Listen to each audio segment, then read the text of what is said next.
सुबह उठे तो लखन भाई का कॉल आया कि लैत पर चलना है, तो हम पहुंच जाते हैं लखन भाई की दुकान पर, क्योंकि उनको प्रिंटर सही करवाना। प्रिंटर लेते हुए पहुंच जाते हैं लैत पर प्रिंटर की दुकान पर। प्रिंटर सुधरने में थोड़ा टाइम लग रहा था, इसलिए हम लोग थोड़े बाहर निकल आते हैं। बाहर निकल के थोड़े घूमने बाहर चले जाते हैं। बाहर भी घूमते घूमते बोर हो रहे थे, फिर हम लोगों ने सोचा कि चलो कहीं और चलते। जब तक प्रिंटर सही होता है तब तक हम लोग तालाब घूमने चले जाते हैं। तालाब घूमते घूमते कम से कम 1 घंटा हो जाता है। वहाँ से प्रिंटर उठाते हुए पहुँच जाते हैं मोबाइल मार्केट। हम पहुँच जाते हैं आकाश भाई साहब की दुकान पर, क्योंकि हमें कुछ मोबाइलों के फोल्डर लेने थे। आकाश भाई साहब की दुकान से सामान लेने के बाद उतर आते हैं नीचे और हम पहुँच जाते हैं बाहर। बाहर निकले तो हम लोगों ने सोचा कि चलो भूख लग रही है, कुछ खा लें, तो हम लोग समोसे खाने के लिए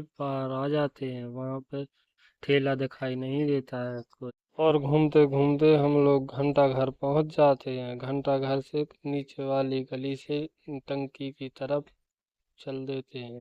फिर हम लोग पहुँच जाते हैं समोसे की दुकान। वहाँ से समोसे पैक करा के निकल आते हैं हम लोग बाहर। वहाँ पे देखा तो आइसक्रीम का ठेला लगा था। फिर हम लोगों ने सोचा क्यों ना एक एक आइसक्रीम खा लें। आइसक्रीम खा के पहुँच जाते हैं इलेक्ट्रॉनिक की दुकान पर, क्योंकि हमें बूट लेना। आगे का ब्लॉग देखने के लिए दोस्तों फॉलो कर लो।